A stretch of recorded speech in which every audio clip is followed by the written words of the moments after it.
Hey, what's up guys, welcome to another smashing video. Today I'm going to show you guys exactly why you should never ever waste your life savings on any investment scheme whatsoever. Durban family, how we were duped into investing 3.5 million rand of our life savings in a 180 million rand Ponzi scheme. Ben and Vanessa Maestri invested 3.5 million rand into what they believed was a golden retirement opportunity. Now they're battling to reclaim their savings from a venture that's under investigation for being a Ponzi scheme. So that basically lays the skeleton of today's case bare. The couple, 61 and 52 years old respectively, who live in Merebank, south of Durban, successfully ran a telecommunications franchise before selling the business a few years ago in the belief that the money they had saved would see them through. All this changed when the couple was introduced to a seemingly golden opportunity in 2021, which turned out to be a Ponzi scheme. In 2021, they were looking to invest some of their savings into a digital transformation business and were introduced to Brendan aka Muruvan Igambaram Naika and his business partner Jason Pillay, who pitched them an investment opportunity that they were told would secure their retirement. Naika had an impressive business background. He was the owner of a registered financial service provider called Infinity and a shareholder of a brokerage firm, Branson Capital, which was owned by Pillay.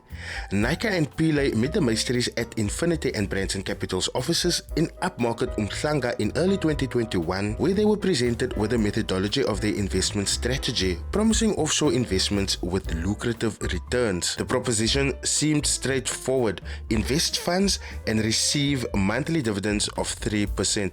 Now already that is a no-go. 3% per month times 12, which is the amount of months there is in the year, you will get to a total of 36%. 36% per year guaranteed is a huge amount of money. I need you guys to just think about that for a minute. So slick was the duo's pitch that the Maestris told their son, 31-year-old Colin Maestri, to invest too. Together the family decided to invest 3.5 million rand. Eish, these guys are blessed. I sincerely hope that the FSCA, the police, the law can do something for them in this case. Ben Maestri, despite the advice of his financial advisor, withdrew 1.5 million rand from his pension fund, his wife the same amount, and their son 500,000 rand. Eish, these people were warned, my bro.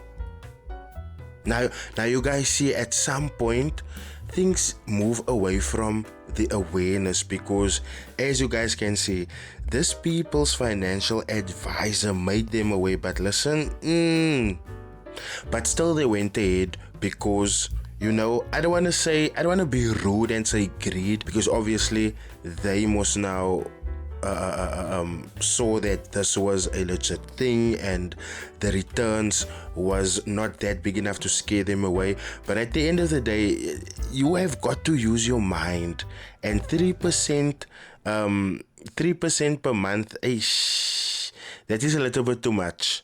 While in the process of gathering their money released from where the funds were being held, the Maestris said they did their due diligence. They asked about the Infinity and were given the FSP registration and were told the money they would invest would be secured.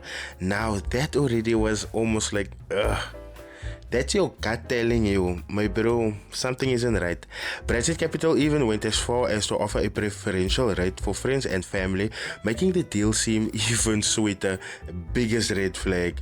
However, as discussions progressed, more red flags began to emerge. The Maestris expressed concerns about the structure of the investments. They were worried about penalties they'd incur when withdrawing their pension funds, having already exhausted their tax directives. Ben said that Pillay, in a bid to assuage the fears, assured them that these funds would be reimbursed. From where I'm sitting most of the time, when these investment people say they're gonna reimburse people, it never happens. The Maestris were further comforted by the revelation that Branson Capital and its affiliate Infinity held Blue Star accreditation with Sanlam, a reputed financial services company in South Africa. Okay, at this point you can't argue them. I mean, they had 3.5 mil to do something with. You can't fault them for that, and you can't fault them for investing in here, because it's almost like everything checked out, man.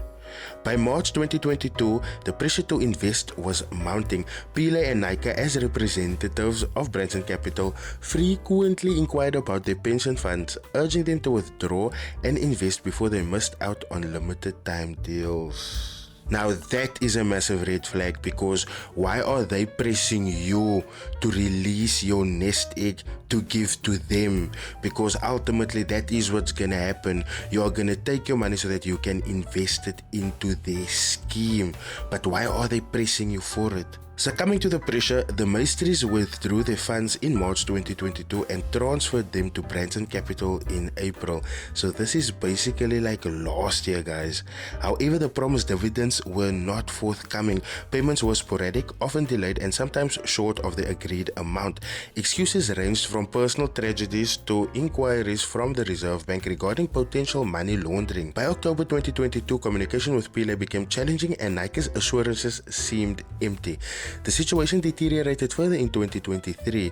Payments were delayed and the Maestries' attempts to communicate with Branson Capital were often met with silence or more empty promises. So when you guys take a look at the timelines of the previous scam videos that I have released, you guys will always see before the money gets handed over to them, they are talkative.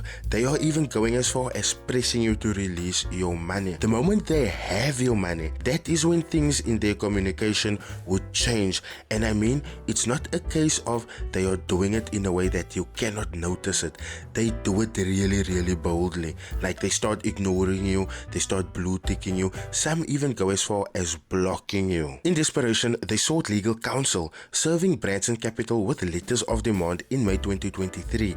Yet the company's response was lackluster and the Maestries' funds remained tied up. The Maestries' ordeal culminated in a series of meetings in June 2023 where they discovered that Branson Capital had provided incorrect information about their insurance coverage. The insurer revealed that Infinity FSP was no longer their client, contradicting Nike's initial claims, Ben said. Now they have laid complaints with Hawks, who are investigating, and the FSCA, who are also investigating. The Maestries say they are embarrassed that they were duped by the Ponzi scheme. I can only imagine. Cole and Maestries said that looking back, it is now easy to see the red flags, but at the time, Nike and Pile's pitch and projections were not over the top and were believable. Exactly what I was saying. They were very well aware what number would be meaningful enough to give a customer the buy into the business or to invest with them. If you look at the structure they portrayed themselves to be under, it was a legitimate structure that actually exists within the financial industry, and the returns were in line with what some of the other big players were offering at the time. It's been a difficult time for us as a family, Vanessa said. There have been sleepless nights, lots of crying, lots of fighting, lots of tension, and we don't know how to make, how are you going to run the next month or pay your bills for the next month and put food on the table for your family, she said. Now guys, this is why the awareness of scams is really important. I will never ever stop these videos. I don't even know why I said in the past I'm gonna stop these videos, because as you guys can hear now, again, an outside investment plan that is causing conflict and tension within the family. I'm gonna need you guys to just spare a moment of thought for that family of Kraaifontein that made a similar type of investment with Oompi's fourth power investment, but it ended in serious tragedy. And as you guys can see, this is a real reality. Being the heads of our family and as parents, you worry about how you're going to feed your children or keep a roof over their heads. It's very difficult, and we often fight amongst ourselves because discussion eventually turns into an argument, and it becomes difficult because we still have kids. My youngest is still in university and it's difficult to even get him through university. Now you sit and take from your kids, which is something no parent wants to do, she said. Ben said that he hoped that the end result of the investigation would see the family at least get some of their money back. We know we are not going to get it all back, but we are hoping for something so that at least we can start another business to support our family, he said. Oh my goodness, this is so sad, no? Brendan Nike and Jason Pile's response. IOL reached out to both Nike and Pile.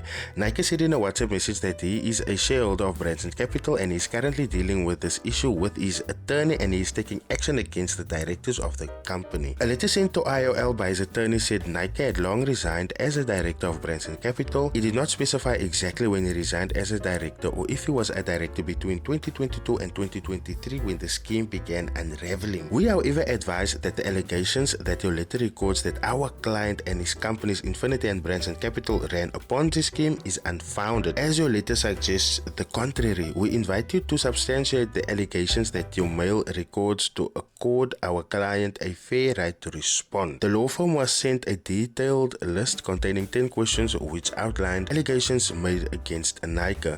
Jason Pillay initially wanted to give his side of the story, but after consideration sent IOL a WhatsApp response.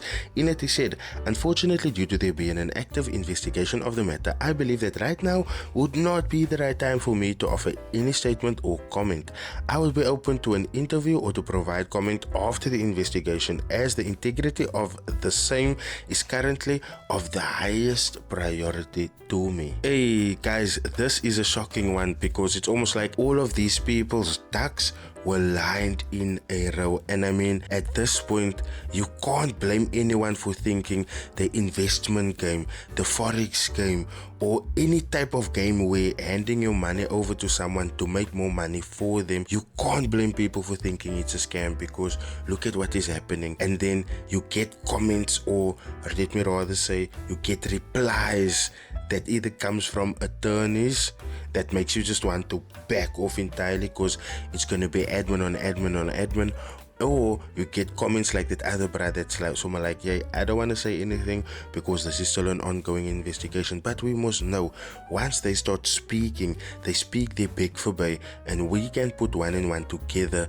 to realize that this guy's talking the truth, or this guy's lying. I can't wait to see how this unfolds, because we must definitely at the end of the day need some clarity on this, whether it's on the family's end or for the public, because clearly guys, we don't know who to trust anymore. Thank you so much for joining.